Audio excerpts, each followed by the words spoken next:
碧山的一个停车场有一辆车子被焚烧，怀疑是纵火案。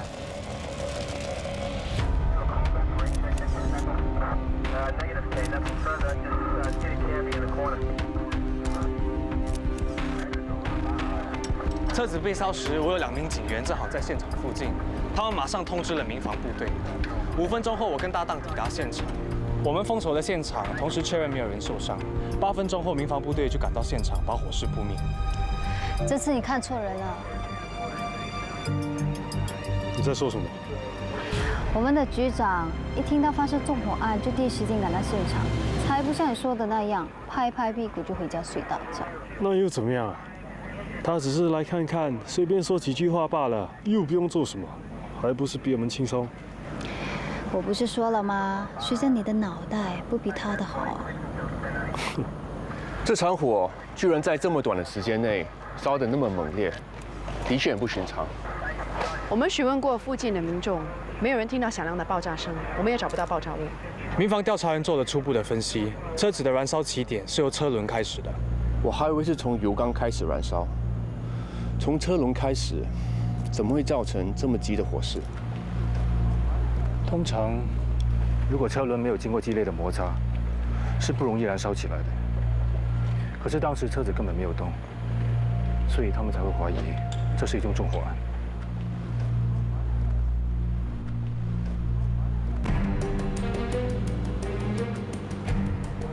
为什么车轮边会残留一些蜡烛的痕迹？车主会不会是得罪什么人，所以才被人烧车啊？人家才刚来新加坡工作不到1个月，连公司里的人都没认识完，怎么去得罪人啊？那也不代表没有人会对付他啊。这一带有很多大耳窿出没，会不会是他们干的？有车子烧的话，不会拿去还债啊？要不然就是疯子干的喽。如果是这样啊，那就好喽。为什么？我们可以派你这个同类去跟他们沟通啊。你我们需要等民防部队那边做进一步的调查，才能够确定起火的原因。你们这里还需要巡逻队的警员吗？不用了，谢谢。我们会加紧巡逻工作，提防疑犯再度纵火。国煌，尽快让队友们继续巡逻工作。没事。谢谢。我们看看四周的环境。刚才提奥说，疑犯有可能还会再干案。我猜想啊，疑犯肯定是那种有纵火癖好的变态狂，这么做不外就是为了发泄、报仇或威胁。哎，既然你这么想当侦探，那当初就应该念完大学才加入警队。警校毕业后，第一个职位就可以当初级调查员啦。我有读过大学的，只是没读而已。我看你也不是什么读书的料。谁说我不会读书？我只是不要念而已。念不成书也没什么大不了的啊，不用找借口的啊。我告诉你，你不要激怒我，我可以随时去申请念完大学，回来时啊，至少当个警长，随时变成你的上司。Man， 大炮乱乱轰，谁不会啊？案发当时，就只有那家商店还开着，要不要过去问一问？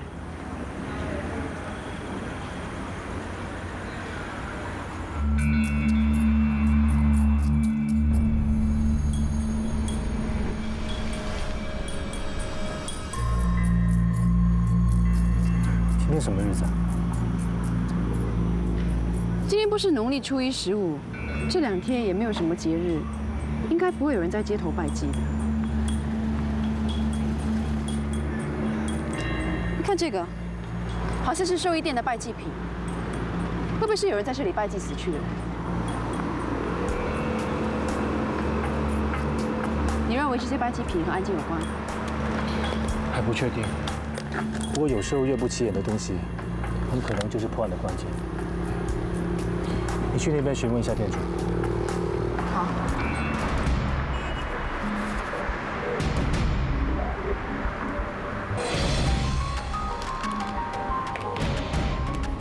老板你好，我是警察。我只是想问你一些问题。大概2个小时前，你在店里有没有看到一些可疑的人物？有，刚才有2个小孩子鬼鬼祟祟的跑进来，我看他们都不是要买东西的，没有一会儿他们就跑掉了。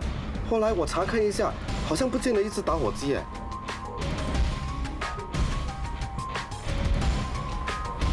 怎么样？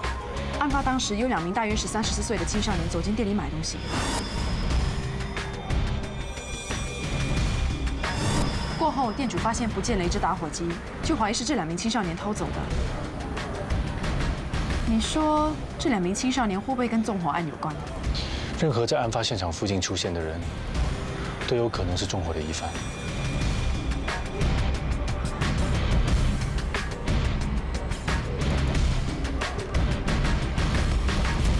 喂，你真的没有用哎，试试看啊，抽一口。抽啦！哎，又不会死的。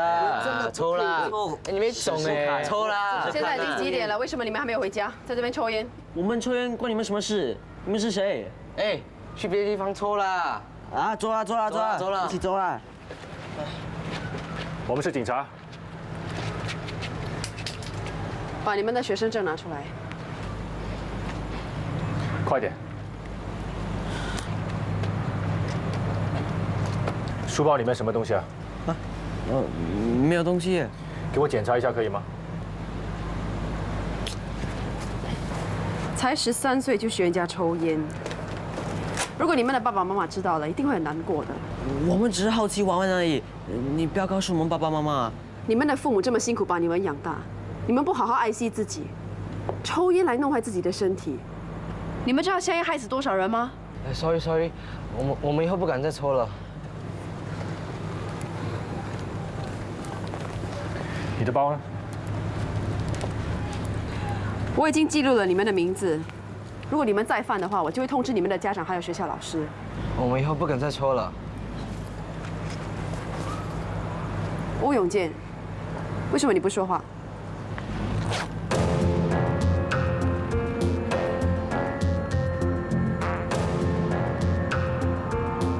为什么你书包里面有蜡烛？是我爸爸叫我帮他捡的。你撒谎！是真的，是我爸爸叫我帮他捡蜡烛的。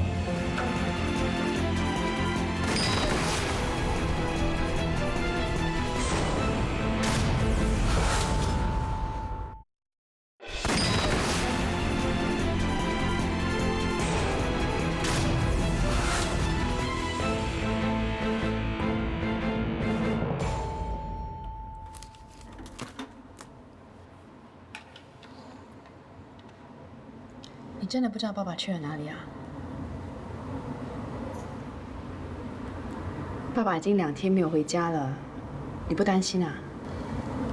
爸爸时常都不回家的。案发当时，这3名少年在远处观看，看到警察来到的时候，他们就离开了。后来他们到后巷吸烟，不过已经有时间证人可以证明，他们没有纵火的嫌疑。那为什么吴永健背包里头会有蜡烛？根据他所说，他家里已经几个月没有交水电费，水电已经被切断，所以他的父亲吩咐他在街边收集蜡烛，到晚上用来照明。家里就只有你和爸爸一起生活吗？爸爸是不是很不开心啊？他有没有跟你说过他为什么不开心？他没说。不过我知道，因为妈妈死了。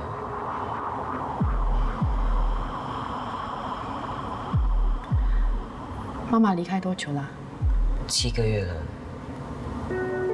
吴永健的父亲是什么背景？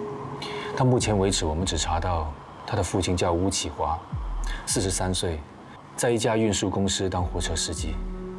他的手机服务已经被切断，所以到目前为止，我们都无法联络上他。他们2父子还有没有其他的亲人？吴启华有一个表姐，我们刚才跟他联络过，不过听得出他好像不太愿意来接吴永健。我都说我不知道了，你要问多少次？我没什么问题了，谢谢你，陈女士。你们最好赶快把启华找回来呀！我是没有办法帮他照顾孩子的。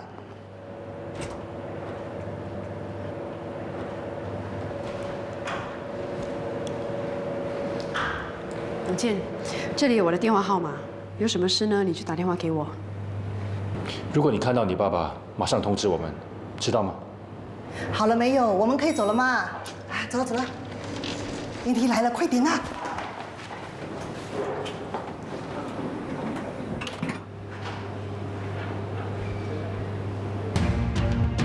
这3名男子都曾经在纵火案的现场出现过。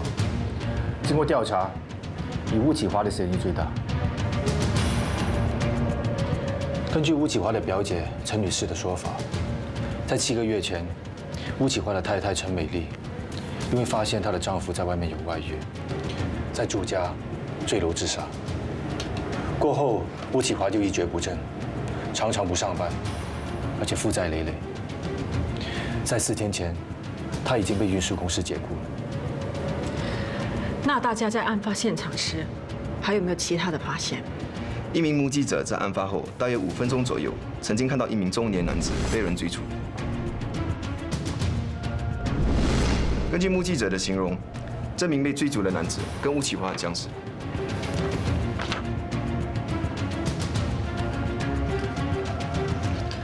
那追逐他的人是谁？目击者只留意到漠视吴启华的男人，却看不清楚追逐者的样貌。至于追逐的原因，暂时还不清楚。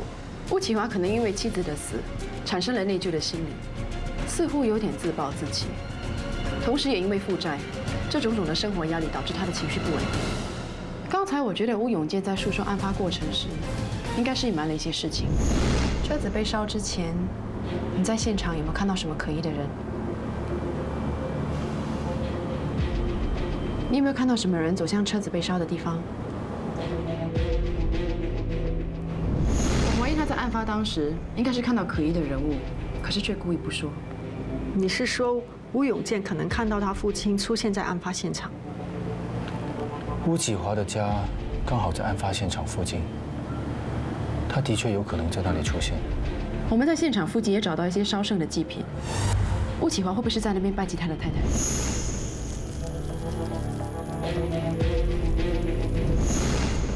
正常的情况下，一般人拜祭死者都会选择在坟场、骨灰塔、死者去世的地点，或者是死者的忌日，总会有一些连带关系的。如果说吴启华选择在那个地点、那个时候拜祭他的太太，我觉得太违反常理了。以种种的情况来推测，吴启华的确最可疑，我们必须加紧追查他的下落。红帽桥的一个停车场，今天凌晨也发生了摩托车被烧的案件，希望这不是连环纵火案。以疑犯的干案手法和现场收集到的证据来看，这2宗案件属于不同类型的纵火案。无论如何，署长已经下了命令，要我们尽快逮捕这个纵火犯。好兄弟们，你们尽快找出追逐吴启华的男人是谁，了解当时的情况。 Yes, ma'am.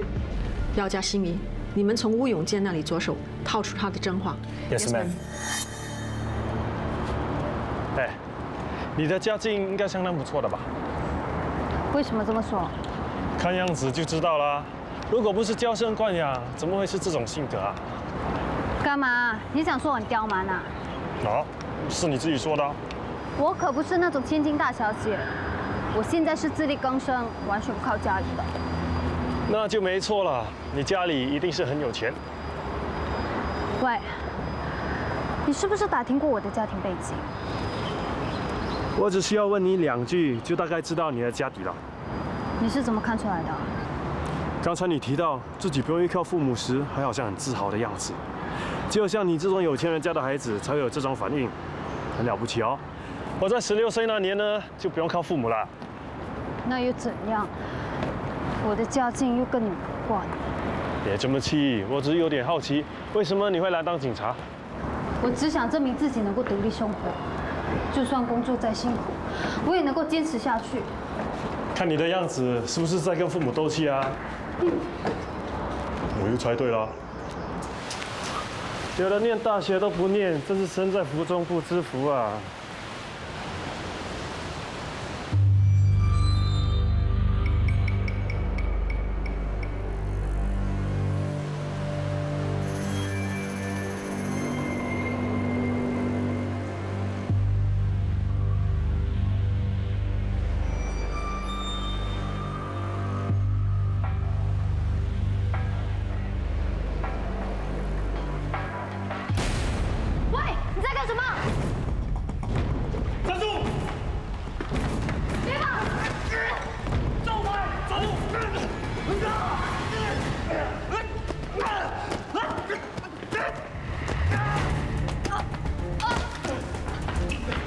你没事吧？没事，快追，快追啊！Echo 3 Romeo for Bravo to Division over. Stand over.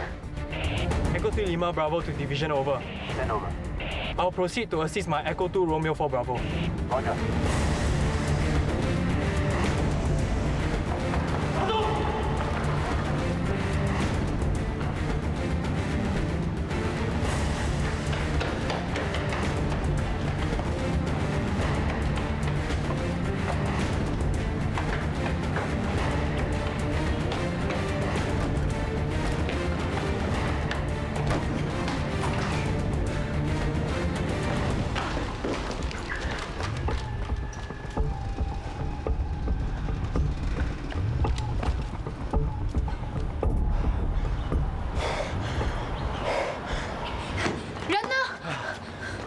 不见了，他逃去哪里？不知道啊。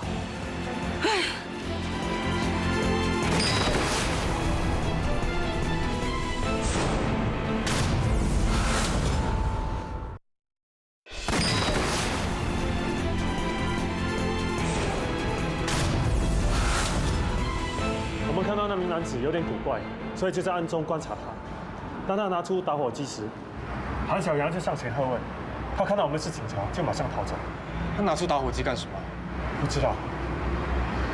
他当时靠在2红车旁，我怀疑他可能要对车子做些什么，所以才上前问他。你以为他要烧车子啊？一支打火机烧得了车子吗？你刚才应该能够追得上他的，你为什么让他逃走？他像头疯牛一样乱跑，我已经很尽力的追了。你害怕他是疯子，所以才不敢追吧？哎，你说话小心点啊！我不是故意放他走的。好啦。你们2个想在这里吵架是吗？有什么事等回警局再说。你们先向高级调查官唐耀嘉汇报这件事。我怀疑这名男子可能是纵火案的疑犯吴启华。已经确认那个逃走的中年男子是吴启华，他一看到警察就逃，肯定是心虚。我看他很可能是那个纵火犯。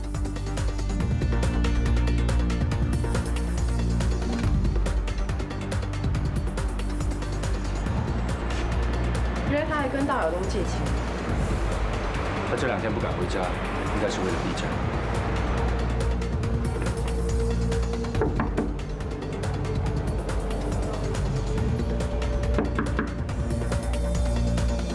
有人在家吗？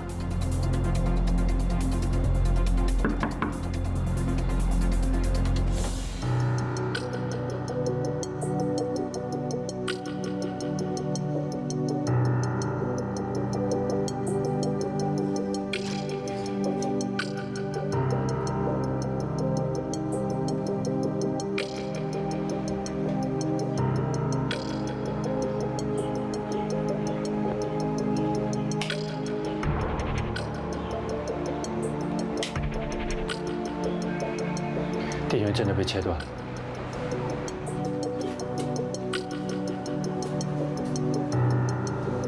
有人在家吗？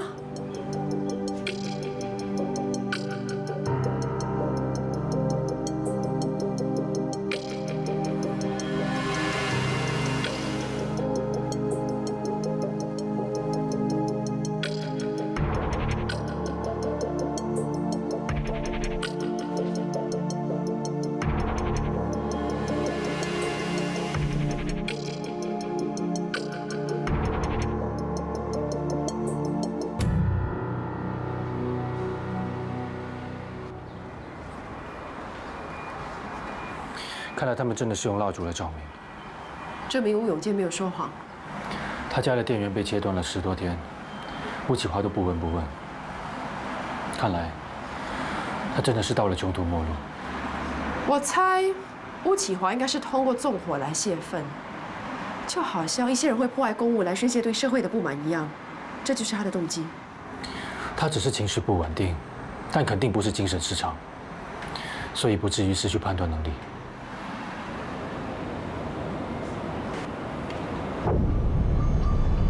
本来好好的一个家，却因为吴启华一个错误的决定，变成支离破碎。到最后，孩子总是最无辜的。吴启华的妻子去世之后，他们2父子之间的关系到底是怎么样？我想，巫启华应该是对儿子抱着内疚的心理，觉得对不起他。但是从家里的情况看来，巫启华也好像根本不顾家，不关心儿子的生活。那他对儿子还有爱吗？应该有吧。我们去问一下他的邻居，看一下他们之间的关系是怎么样。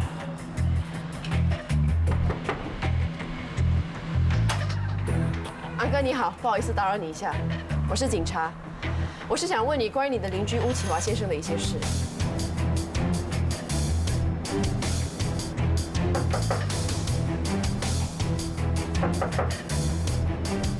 有人在吗？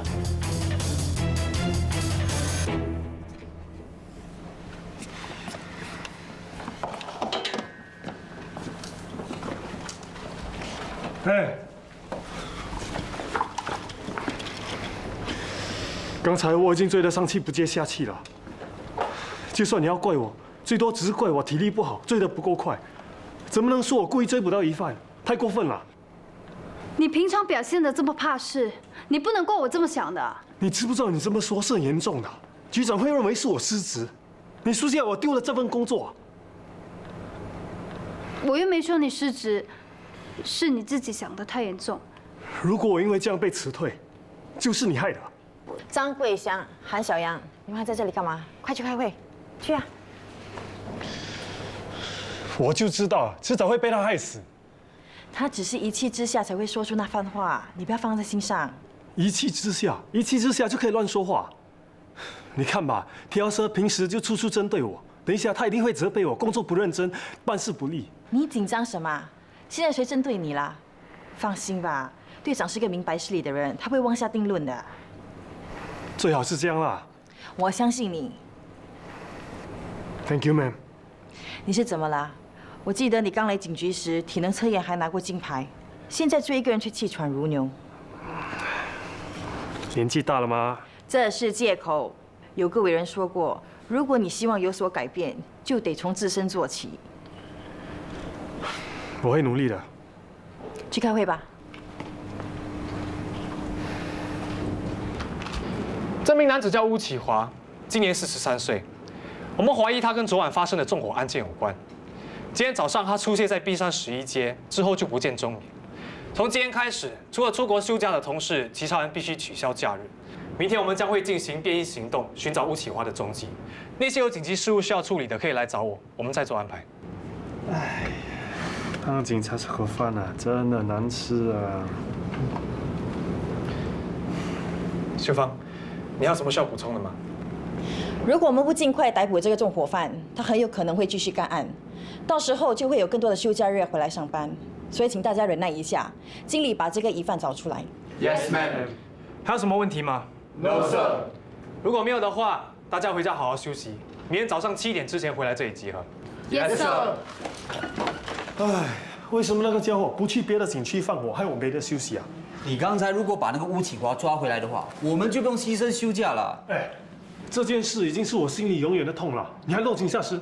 哇，你需要这么激动吗？跟你开玩笑的啦，都是你嘴巴不好，关我什么事啊？昨天你说最近都没有让我表现身手的机会，结果呢，马上就发生事情了。哇，翔哥，你这样联想很牵强咯。以后说话小心点，懂不懂？知道啦。是。桂祥有空吗？我们谈一谈。是，我有事情，我先走了。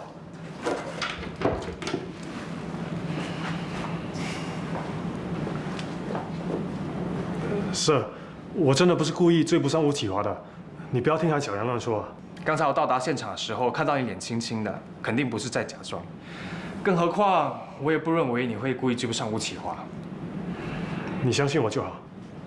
不过话说回来，如果你平时不是给人一种懒散的感觉，那小杨也不会马上断言就责怪你。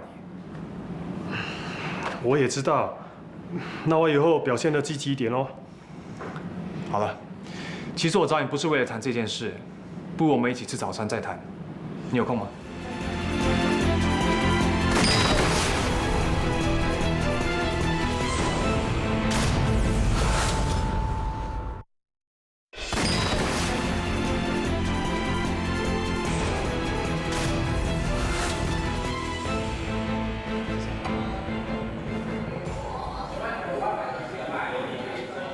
这里的改安面包不错的，你试试看，不用客气。那我就不客气了。我看过你的档案资料，你在国民服役的时候就签约加入了警队，为什么会想要当警察？那时我想，反正都要当兵的，不如就加入警队，签约了又有工钱拿，何乐而不为？不去做喽。那你对警察这份职业有没有什么感想？是，你现在是在访问我？我担任邻里警局的队长也只有3个月的时间，对大家还不是很了解。我想借这个机会多了解一点。其实也没什么感想，一份工作咯。你不觉得这份职业很伟大吗？其实我们都抱着一份使命感。啊？我没想那么多嘞。我看过你的家庭背景，你以前在蛮复杂的环境长大。是，我的出身是不好，小时候是在群流氓中长大的。可是我从来没有犯过法。我不是这个意思。我看过你处理的几宗案件，尤其是对草根阶层的老人、青年和小孩，你都处理得不错。这应该跟你的生长环境有关。我跟他们是同一类的嘛，所以就比较容易沟通咯。善于和人沟通是你的优点，我想让你在这方面有多一点的发挥，相信你一定可以帮助到更多的民众。马克祥，你是一个相当聪明的人，也有办事能力，只要你肯积极一点，一定可以成为一名出色的警员的。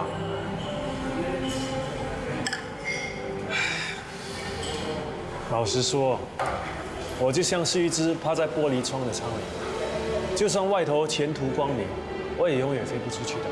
我们做人是应该谦虚，但是绝对不能妄自菲薄。我相信只要肯努力，是一定会有成果的。做来做去还不是一样？哎，你不会了解的啦。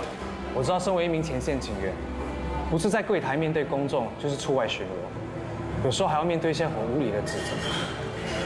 可是不管工作压力有多大，你不只应该把自己的本分做好，更应该不断提升自己，把自己的工作做得更出色。我知道，要永远保持希望，给自己机会，对不对？可是我第2天醒来，还不是做回同样的东西？可能我没有办法完全了解你的处境，可是我希望你可以给我一个机会，也给你自己一个机会。我会证明给你看，你的努力一定可以得到回报。陈女士说，永健今天早上去上学，到现在都还没有回去。附近看看吧，他可能会自己回来的。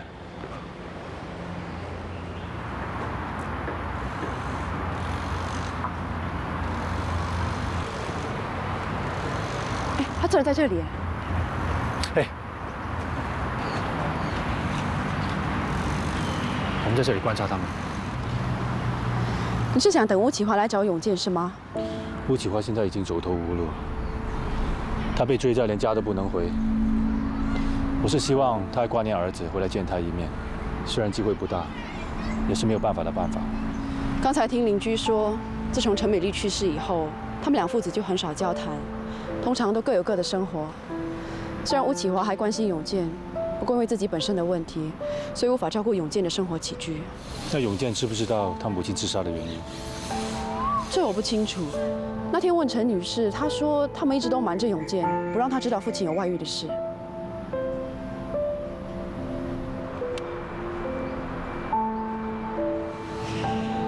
如果我像吴启华一样，是个穷途末路的人，不能回家，还能上哪里呢？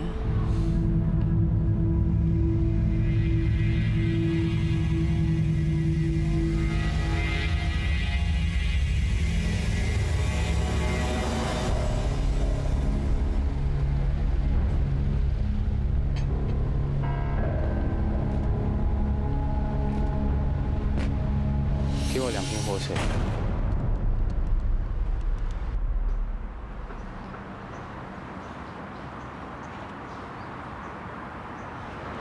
喂，想玩吗？来啊，你抢到我就借你玩。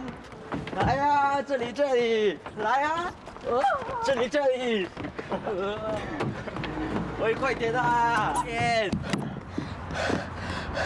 是吧？永健，永健，你怎么样了？永健，你是不是有哮喘病？我的书包，他的书包，书包，哪个是他的书包？你忍一忍。来。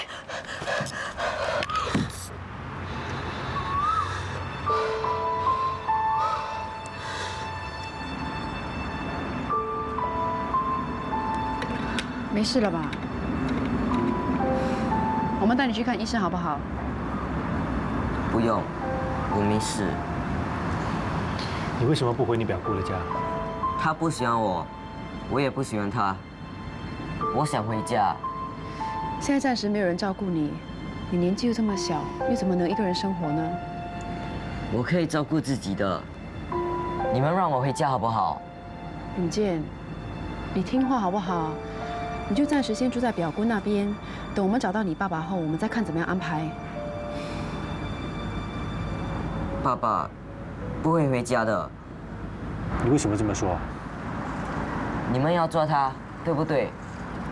我们是想找你爸爸问清楚一些事。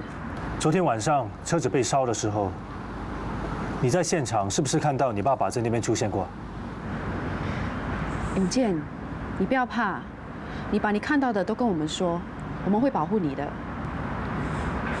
我真的可以照顾自己。你们看，我有钱，我可以自己买东西吃。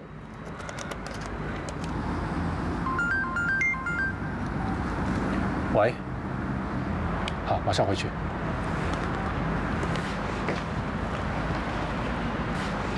15分钟前，红帽桥发生第2起纵火案。我是从红帽桥警署调查组主任那里得知，今天早上9点左右，在红帽桥 Avenue 1的一处停车场发生了纵火烧车的案件。红帽桥警署调查组进行调查之后，发现和昨晚的纵火案有好些相似的地方。第一，轮胎上有残留着蜡烛的痕迹；第二，两辆被烧毁的车子恰好都是红色的轿车，我们怀疑很可能是同一个疑犯做的。我们已经查过了，2宗案件的车主没有连带关系，车主也没有和任何人结怨，应该是随机被疑犯选上的。这疑犯干案不分地点、不分时段，还真的难以捉摸。车轮上的蜡烛到底是怎么一回事？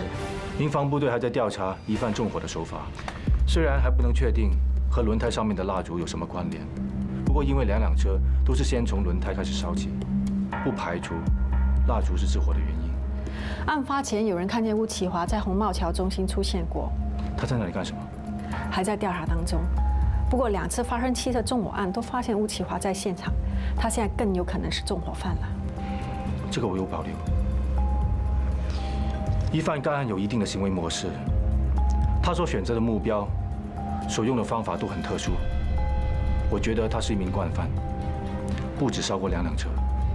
你是说他以前也曾经犯过类似的纵火案件？巫启华是在他太太去世之后，行为举止才失常的，所以我觉得他不太可能是个连环纵火犯。只要我们能够确认这名惯犯在这之前就已经有犯案的话，就能证实我这个推测。好，大家去找出近年来发生的纵火案，就从3年内发生的先开始找，看看有没有相似的案例。Yes, ma'am.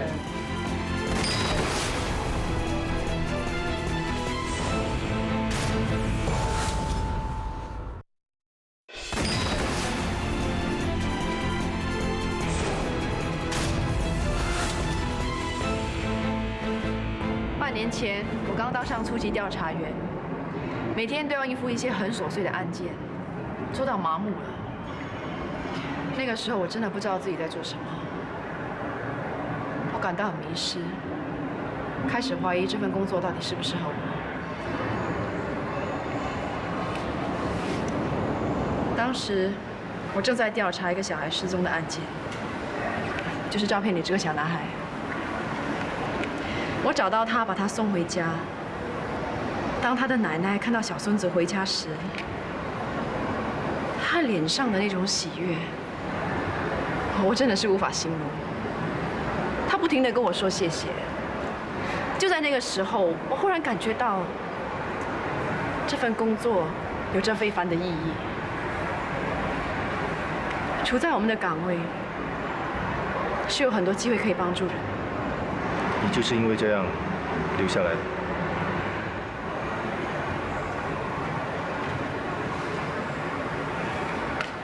我的故事说完了，轮到你了。我有什么故事？你桌上有3张照片，他们一定有故事的。他们是不是你曾经帮助过的人？所以你就保留他们的照片来激励自己呢？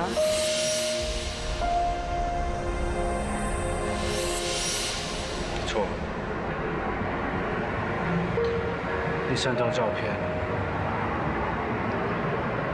是在我查的案件当中无法帮到的3个受害者。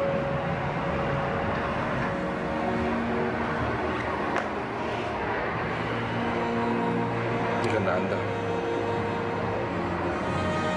他因为家暴被判入狱。后来我才知道，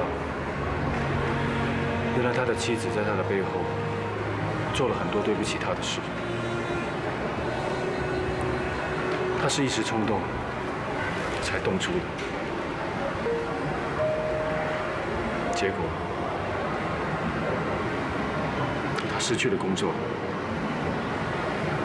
也失去了孩子的抚养权。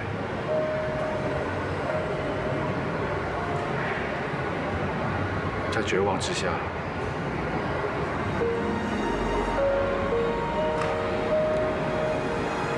就跳楼轻生。原来你留着那3张照片，是要不断的提醒自己，不要再重犯以前的失误。如果你有机会再继续做下去的话，你就会了解，有很多我们无法解决的案件，都会在我们的心里留下遗憾。到那个时候，才是真正考验你自己能不能够继续坚持下去。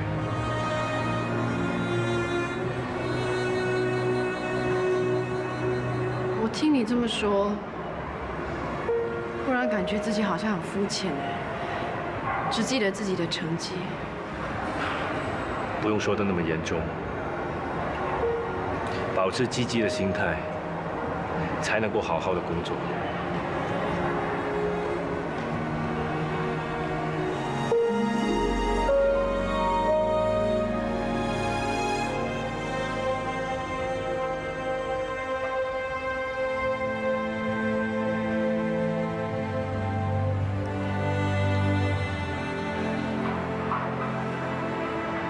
还有很多工作要做的，走吧。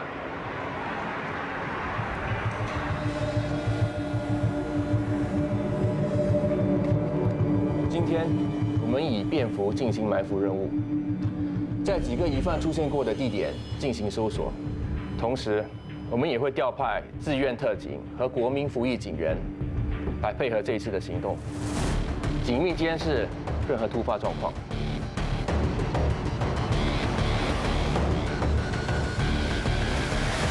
同时，红帽桥警署的同事也会派出人力协助我们进行这一次大规模的搜查行动。大家必须密切留意巫启华的行踪。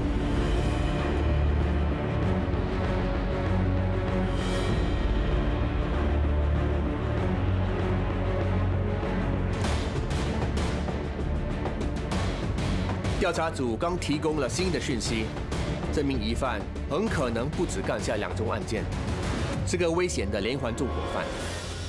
他选择干案的场所是露天停车场，目标是红色轿车。喂，昨天被 TL 骂的怎样？有没有整个头变红色啊？你在说什么？狗血淋头啊！没有哦，他还一直鼓励我说以后要给我多点发挥才能的机会。真的吗？翔哥，被骂就被骂，不要再吹牛了。哎，我张桂香像是这种死爱面子的人嘛，相不相信我让你狗血淋头啊？嚯，那这次真的是峰回路转，天变喽。虽然他这个人有时是死板了一点，说话又硬邦邦的，没想到原来还有点人情味。你看他平时那么多工作，竟然还跑来关心我的前途嘞，真的是可以拿我们警察部队的勤工奖啊！翔哥，你也太没立场了吧？他只是给你点甜头，你就帮他说好话了。我这个人呢就是这样，你对我好，我对你更好。那我现在借你10块，你明天是不是要还我100块啊？哎，那个人很熟嘞。谁啊？我记起来了，他叫大嘴亮。干什么的？几年前买卖迷幻药被我抓过的，原来已经放出来了。看他鬼鬼祟祟的，要不要去看他在干什么 ？Kilo Juliet Task Force 2 to Division, over. Send over. Spotted one male subject behaving suspiciously at Block 406. Proceeding to make a check, over. Roger.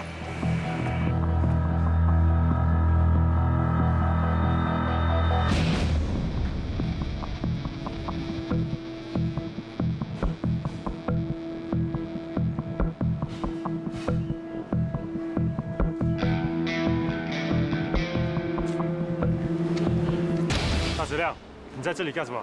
你们是谁呀？你不认得我了？警察大哥，什么事啊？身份证拿出来。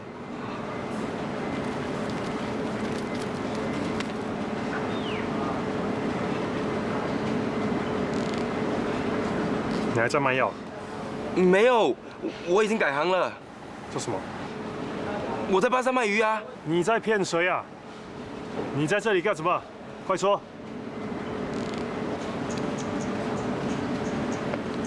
谢谢。你有没有看过这个人？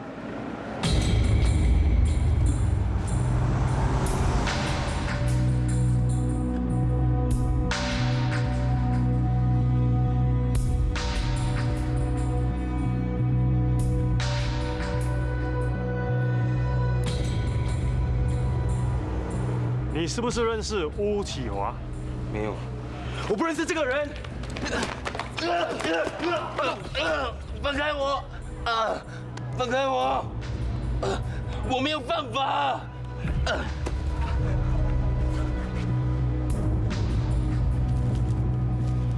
为什么身上这么多钱？这些钱哪里来的？是不是卖迷幻药赚来的？不说是吗？现在怀疑你拥有来历不明的款项，请回警局协助调查。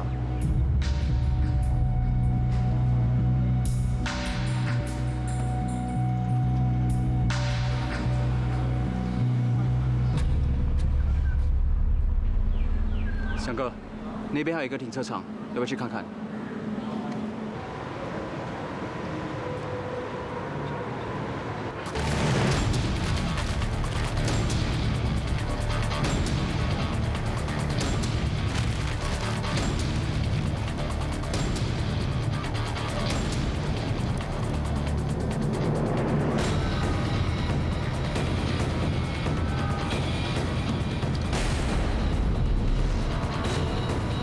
活水。